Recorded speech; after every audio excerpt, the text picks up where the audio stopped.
Well, there was a lady who had a parakeet, a small bird. And one day she was cleaning out his cage. And she got to the bottom of the cage and she was cleaning it out with a vacuum cleaner. Some of you see where this is going. She was cleaning out the bottom of the cage with the vacuum cleaner and the phone rang. And everyone just has to answer your phone no matter what you're doing, right? So she's cleaning out the cage, her phone rings, and she turns to pick up the phone and is distracted about what she's doing. And she sucks the bird up with the vacuum cleaner. Hello? Oh no! And so she realizes what she had done, and she hangs up the phone and turns off the vacuum cleaner. She opens it up and tears open the bag. The bird is still alive. It's a little discombobulated, but it's alive. And it's really dusty and dirty. So she picks it up. She's like, I got to clean him off. So what she do? She runs to the kitchen sink and she throws the water on full blast and starts just soaking this bird to get it. And again, the bird doesn't know what's happening to it. But then she looks at him. The bird is a mess. He's so wet and ruffled. And she goes, I know. So she runs to the bathroom and she grabs her blow dryer and turns it on full blast. And dries this bird. This bird is just like totally in shock. It doesn't know what's happening to it. Now, this bird's name was Chirpy because it loved to chirp and sing all the time. It was a very happy bird. But now Chirpy is traumatized. And the lady who had called the first day when she was cleaning the cage called back a couple days later and asked her, how is Chirpy? And she said, well, he's alive, but he doesn't chirp anymore. He's just quiet. He just sits there. The poor bird was happily enjoying life when all of a sudden it was attacked and abused for no reason at all. The thing is, life can be like that sometimes. When you're just happily enjoying life, when suddenly everything is turned upside down. All of a sudden, you're attacked and abused for some reason, and you say, I don't deserve this. That's how it was for David. I mean, David, he did nothing wrong, but all of a sudden Saul suddenly is trying to kill him. Now we know the reason why is because Saul is mad with jealousy. We talked about that last week. He is mad with jealousy. But David doesn't know what's happening. I mean, he's just been loyal to Saul, faithful to Saul, helping Saul, serving Saul. And now all of a sudden Saul wants to kill him and he doesn't know why. He doesn't understand why all of a sudden his life is in danger. And he's thinking, but I didn't do anything wrong. I did nothing wrong. Why is this happening? Well, the passage we're going to look at today is all about Saul wanting to kill David. And Saul trying to kill David. And it's presented to us in 4 episodes. So we're going to look at this one at a time. Starting with the first episode where Jonathan rescues David. In verses 1, let's begin with verses 1 through 3 of chapter 19. It says, then Saul spoke to Jonathan his son and to all his servants that they should kill David. But Jonathan, Saul's son, delighted much in David, and Jonathan told David, Saul my father seeks to kill you. Therefore be on your guard in the morning. Stay in a secret place and hide yourself. And I will go out and stand beside my father in the field where you are, and I will speak to my father about you. And if I learn anything, I will tell you. And so in the last chapter, what we saw last week was that Saul was trying to be covert about killing David. He wanted to kill David, but he didn't want it to be obvious. And so he was trying to be covert. He wanted to get David killed in battle. Let the Philistines do his dirty work. And, except for the 2 times he threw a spear at David and missed. But those times he could hide behind the fact of, oh, well, that spirit was bothering me and stuff. And so, but he's trying to be covert. But now he's given up on that. You see, the covert schemes, they didn't work. So now he's just being very direct. He's coming straight forward. And he says, he openly lets the fact known that he wants David dead. And so he tells his servants, all his servants, and including his son Jonathan, to kill David. Of course, when Jonathan hears this, it upsets him. Why? Because one, David has done nothing wrong, and Jonathan really likes and respects David. And so he finds David and tells him to hide, and that he's going to go have a conversation with his dad. So he's going to pull his dad aside privately and talk to him about it. This is what happens in verse 4. And Jonathan spoke well of David to Saul his father, and said to him, let not the king sin against his servant David, because he has not sinned against you, and because his deeds have brought good to you. For he took his life in his hand, and he struck down the Philistine, and the Lord worked a great salvation for all Israel. You saw it and rejoiced. Why then will you sin against innocent blood by killing David without cause? And Saul listened to the voice of Jonathan. Saul swore, as the Lord lives, he shall not be put to death. And Jonathan called David, and Jonathan reported him all these things. And Jonathan brought David to Saul, and he was in his presence as before. So Jonathan goes out and he confronts his dad about his plans. And he makes his case for why Saul's plan is wrong. It's pretty simple and kind of obvious. He basically says, David has been nothing but loyal to you. He's only helped you. He's not done anything wrong. He's not done anything against you. And then he calls him innocent. In fact, he uses the phrase innocent blood. And I think using those words, innocent blood, he may be referring back to the Old Testament law, where it talked about not harming or hurting people who were innocent. And in fact, as the king was responsible to uphold justice and make sure that innocent people were not abused by others. But he says, so don't hurt David. He is innocent. On top of that, he says, but David he risked his life in order to save you and to save Israel when he stood up to Goliath. He said he risked his life for you. And when that happened, Saul was very happy about it. Basically, Jonathan's saying this is totally wrong. And Saul is actually convinced by his son Jonathan. He hears what he says, and he says, you're right. He actually takes that correction from his son and changes his mind. And when he does this, he even makes a vow, or makes an oath, a promise before God that David will not be killed. Now, this is actually something positive that we can take away from Saul. That he heard this, and at this moment, he was teachable. He heard the correction from his son, and he was humble enough to respond well to it, even to be corrected by his son.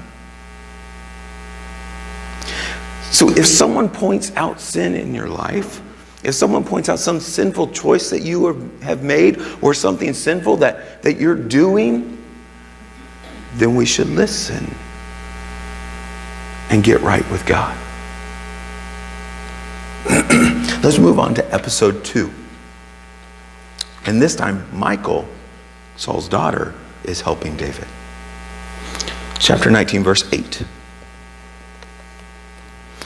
And there was war again, and David went out and fought with the Philistines and struck them with a great blow, so that they fled before him. Then a harmful spirit from the Lord came upon Saul as he sat in his house, with his spear in his hand, and David was playing the lyre.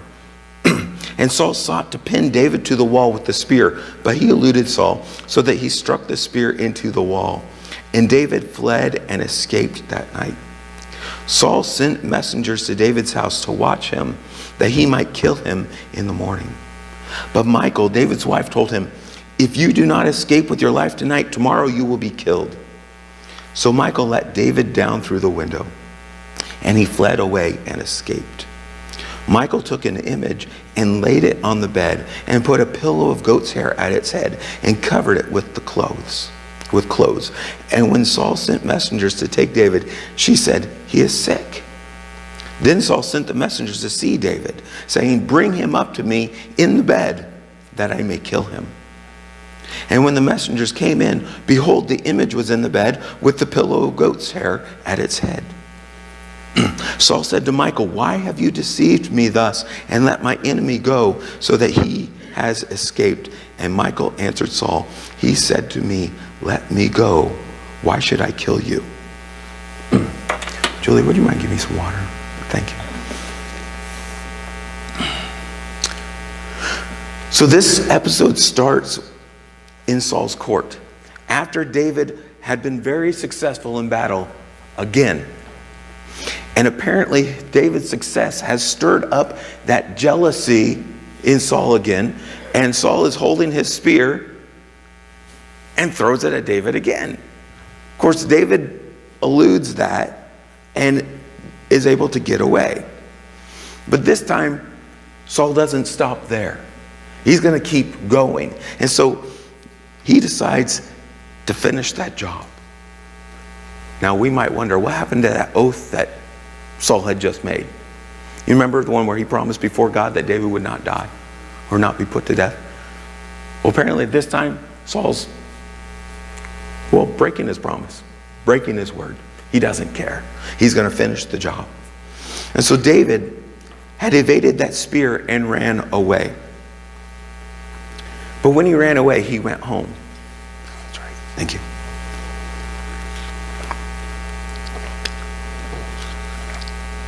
When he ran away, he went home. And so Saul sent men to his house to watch him there and make sure that he can't leave so that he could kill him in the morning. And so the men are there, and Michal figures out what's going on. And so she sends David away. She tells him that he needs to escape while he can, or that he'll be dead in the morning. So she helps him sneak out the window, and David runs away. While he does this, she takes and she puts an idol in the bed.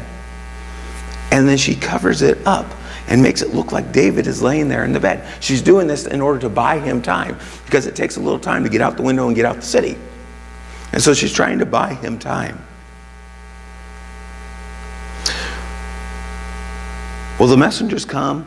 She tells him, "Oh, David's sick. He's in bed." They go tell Saul. Saul says, "Go back and bring him here in his bed, and I'll just kill him in his bed." So they go back and they find out they've been tricked. And Saul questions his daughter about this, and he actually seems genuinely surprised that she would do this, that she would trick him, that she would deceive him. "Why would you lie to me?" And what does she do? She lies again. She says that David threatened her, basically, that if I didn't let him go or help him go, he was going to kill me. So she lies. Now, there's two things in this little episode that raise questions for people. One is the fact that Michal has an idol in her house. David's wife has an idol in her house. The second thing is that she lies in order to help David. And these two things have brought up discussion. The thing is we know both of these things, having idols and lying, are wrong. They're both ungodly. They're both opposed to the ways of God. On the other hand, they're both present in this story. And they both help come to a positive outcome for David. But does that justify these wrongs? Does the fact that it helped David in the end justify it or make it okay that they were there? Well, before I give you a straight answer, let me say this. Notice that the biblical author who's telling us this story doesn't comment at all on these things. He's not giving us a judgment about it. He's simply giving us the facts. This is what happened, and this is how it happened. And so when he's writing this, he's not giving her a pass on this. He's not saying, oh, this is all okay. He's just reporting the facts. Now, when we read things like this in the Bible, and the Bible does this, it tells us about the people of God. In fact, as we go through David's life, we are going to see the good and the bad. But when we see things like this happen, it can spur discussions, because people start asking these questions. Well, then is that okay? Especially about the idea of lying in order to help someone. And we could have that discussion, but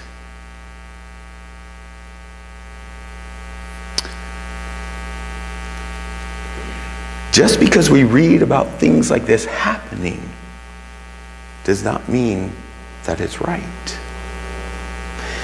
It doesn't change the clear statements of Scripture that say this is right and this is wrong. Because what do we read about idolatry? It is wrong. Clear statements, it is wrong. What does the Bible say about lying? It is wrong.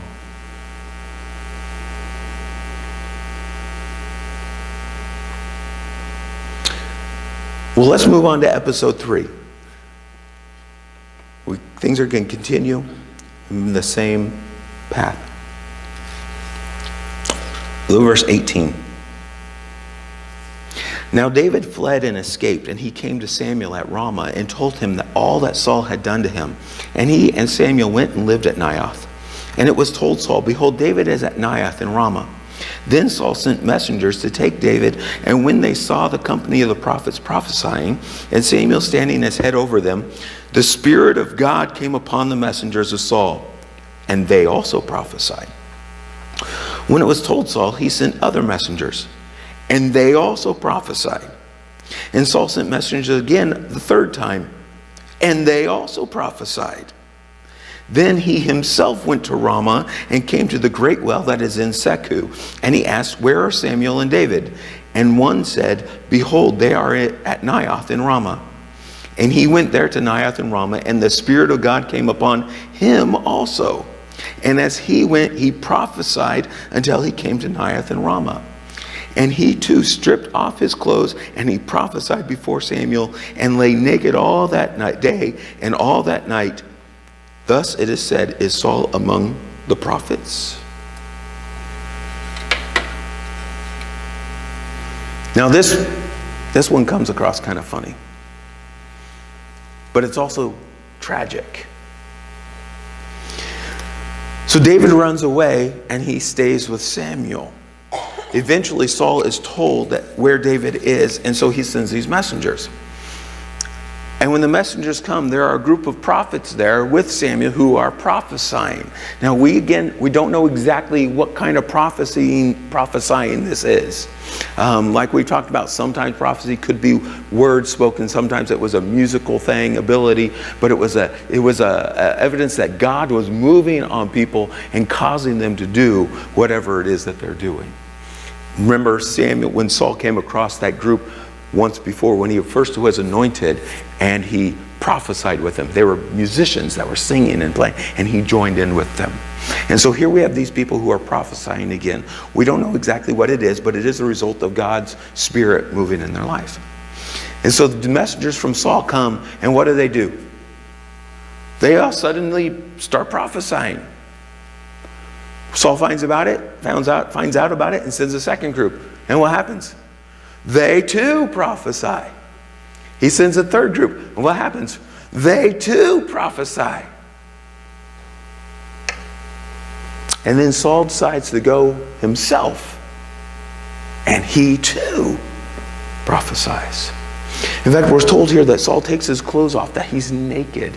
But this word here, it may not mean totally naked. It could refer to him just being like in his undergarments and his tunic. But he just lays there on the ground all day and all night. Now here's the tragedy about this story, about what happened here. When the messengers come and they begin to prophesy, this is obviously the work of God. This is obviously something that God is doing directly to these people to stop them from harming David. Each group comes, and each group God is stopping. Samuel's not doing anything. They're just there prophesying, and when they show up, they start prophesying because God's Spirit moves on them and causes them to do it. And so there's no one helping David here except for God himself. So it's not like Jonathan helping him. It's not like Michael helping him. Here it's God saving David directly. And after the third group comes and is stopped by God, Saul is so set on killing David. He's so set on doing what he wants to do that he can't see what's happening. That God is doing this. Either that or he just doesn't care. And so he goes himself and opposes God directly. But Saul ends up laying there unclothed. And Saul has no control over himself. He's stuck on the ground. He's completely helpless. And you know what that tells us? It's not wise to try and fight against the Almighty God. It's not wise to try and fight the Almighty God.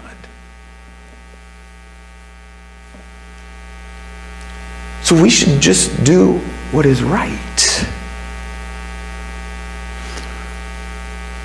Don't fight against God. Don't reject his ways. For one, it's foolish. And for two, in the end, one way or another, you will end up looking foolish. Just like Saul laying on the ground, unclothed, and stuck. Because he's opposing God. One way or the other, you'll end up looking foolish. Well, let's move on to episode 4. Episode 4, David looks for answers. Now, before I read, let me bring this up. So while Saul is laying there on the ground, David runs away again. And see, Saul being stuck on the ground gives David time to get away. And so he goes and he finds Jonathan, and he tells him what his dad is trying to do. But I want you to look at what David really says. He's telling Jonathan, look, your dad is doing this, but look what he really says. Verse 1 of chapter 20 says, Now David fled from Naioth and Ramah and came and said before Jonathan, What have I done? What is my guilt? And what is my sin before your father that he seeks my life? You see what David's asking? Why? Why is this happening? Why is he doing this? He's saying, but I did nothing wrong. What did I do to deserve this? I mean, my life is in danger. Saul's trying to kill me. But why? He's looking for answers here. What is the motive? What's the reason behind this? Why would Saul want me dead? You see, David sees that his life is in danger, and he's at his wit's end. He doesn't understand, and he wants to know what he did to deserve this. Now, we know the answer. What did he do? Well, he did nothing wrong. All he did was help Saul and be successful, made successful by God. And Saul's jealous of that. So David has done nothing wrong. Well, it's interesting because Jonathan doesn't just answer the why question. He actually doesn't believe it. He doesn't believe that Saul's really trying to kill David. Why? Because Jonathan is Saul's closest, what's the word? confidant, advisor. That's the word I was looking for. He's Saul's closest advisor. I mean, he doesn't do anything without telling Jonathan. But he has this time. He's hidden it from Jonathan. And in fact, that's what David does. He explains this, that Saul's hidden it to you because of our friendship. Because he knows that you're loyal to me. And then David takes an oath and that it's true, that Saul's really trying to kill him. And at this point, Jonathan accepts it, that it's true, and he will do whatever David wants. So let's keep reading in verse 5 through 9. David said to Jonathan, "Behold, tomorrow is the new moon, and I should not fail to sit at the table with the king." Now, what's going on here is that the new moon, so it's like the new month. And so it appears that at the beginning of each month, that the entire court of the king would all meet together and have a meal together. So probably for about 3 days that they would do this, have this meal together. And so so David would be expected there. But he continues, he says, "But let me go that I may hide myself in the field till the third day at evening. And if your father misses me at all, then say, David earnestly asked leave of me to run to Bethlehem to his city, for there is a yearly sacrifice there for all the clan." And so David's just saying, if your dad asks about me, just tell him I went to sacrifice with my family. Verse 7, if he says, "Good, it will be well with your servant. But if he is angry, then know that harm is determined by me." By him. "Therefore, deal kindly with your servant, for you have brought your servant into a covenant of the Lord with you." He's saying, Jonathan, you made a covenant with me that you would be loyal to me. So he says, so keep that promise, keep that covenant, and help me out here. Be kind to me and find out what's going on. But he continues there. He says, "But if there is guilt in me, kill me yourself, for why should you bring me to your father?" He says, if I've done something wrong that deserves death, then take care of it yourself. Kill me.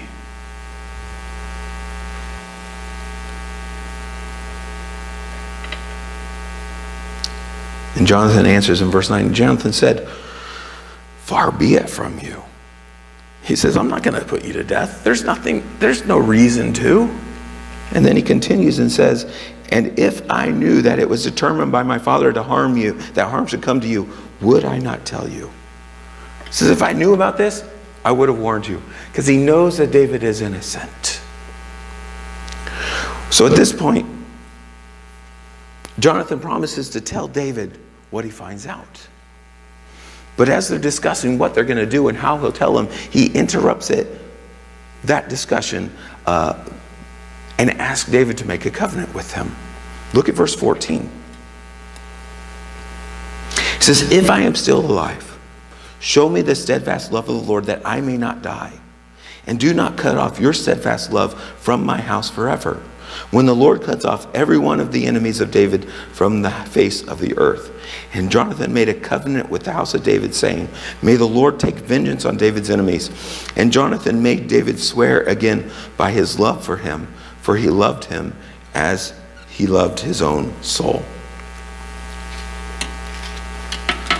And so Jonathan made a covenant with David, or made David make the covenant to him this time. Now this covenant is actually between David and his descendants and Jonathan and all his descendants. You see, what's going on is Jonathan expects David to become king. At this point, he knows it's going to happen. He expects that David will become king and God will prosper him. Now what was common is when a new king came to rule, what happened to the old king and all his family? They would kill them all. So there was no competition for the throne. And so Jonathan is looking forward and he's saying, when you become king, don't do that. Don't kill my family. He's like, I've been loyal to you, you be loyal to me, and let my family live. And David promises to spare his family. Now we get back to the plan. Look at verse 18.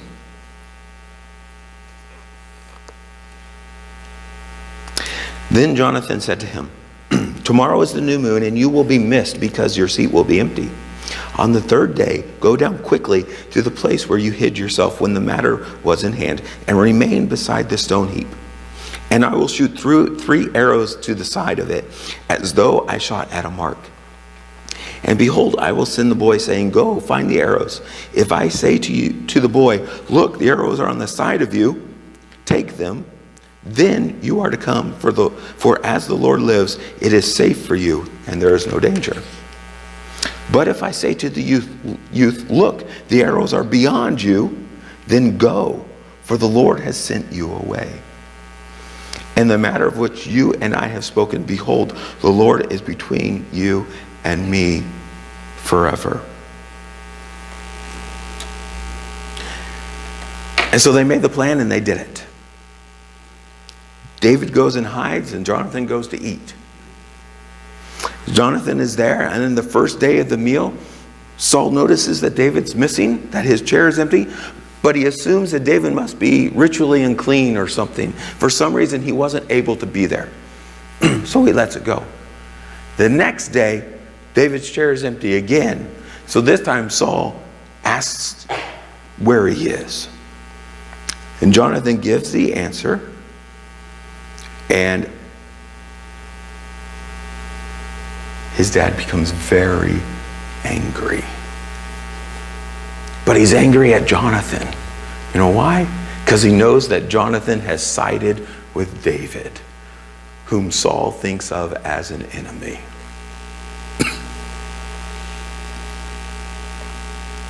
In fact, look what he says to Jonathan in verse 31. He says, for as long as the son of Jesse lives on the earth, neither you nor your kingdom shall be established. Therefore send and bring him to me, for he shall surely die. Saul's motivation is clear now. Why does he want David dead? Because as long as David is alive, Saul knows now that David will be king. And he says, as long as David's alive, you, Jonathan, will not be king. There will be no dynasty. Didn't we already know that? What did God tell him through Samuel? Because of his disobedience, because he had rejected God, Saul would not have a dynasty. He would not have a son sit on the throne. So Saul knows this, and he is doing everything he can to fight against God's plan. Everything he can to thwart God's plan, to do the opposite of what God has decreed. He's still trying to fight against God. But Jonathan defends David.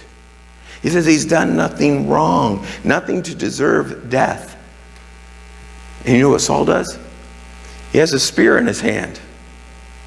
And so he takes a spear and he throws it at Jonathan. See, at this point, he's so angry and so upset, and his thinking is so twisted that he tries to kill his own son. You know, the one who he's trying to get to the throne? He tries to kill him himself. Well, obviously, Jonathan is very upset about this. He knows that Saul intends to kill David, which is wrong. And so he gets up and he leaves without eating.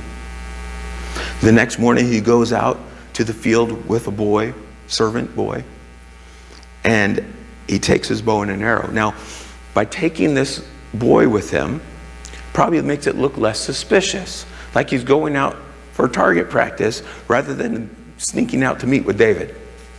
And so he takes the boy with him, and they do what they said they would do. He shoots the arrows as planned. He tells the boy this and that, and then he has the boy take the bow and the arrows back to town. David comes out of hiding, and the two of them meet together and talk together. They say their goodbyes. They weep. And they go their separate ways. And as far as we know, this was the last time they saw each other, the last time they talked to each other. But we will hear about their covenant again when David becomes king, because David will keep his promise. He'll keep that covenant. Now, about this, let me just make one simple point. if you make a promise, keep it. Because that's the godly thing to do. If you make a promise, keep it. But the big lesson that's running through all 4 of these episodes, is running through these 2 chapters, is that even God's faithful people, people with whom God is with, even God's faithful people may face difficult times. We can struggle. We can face hardships. And some of those difficulties may come through the sinful choices of other people who are not following God.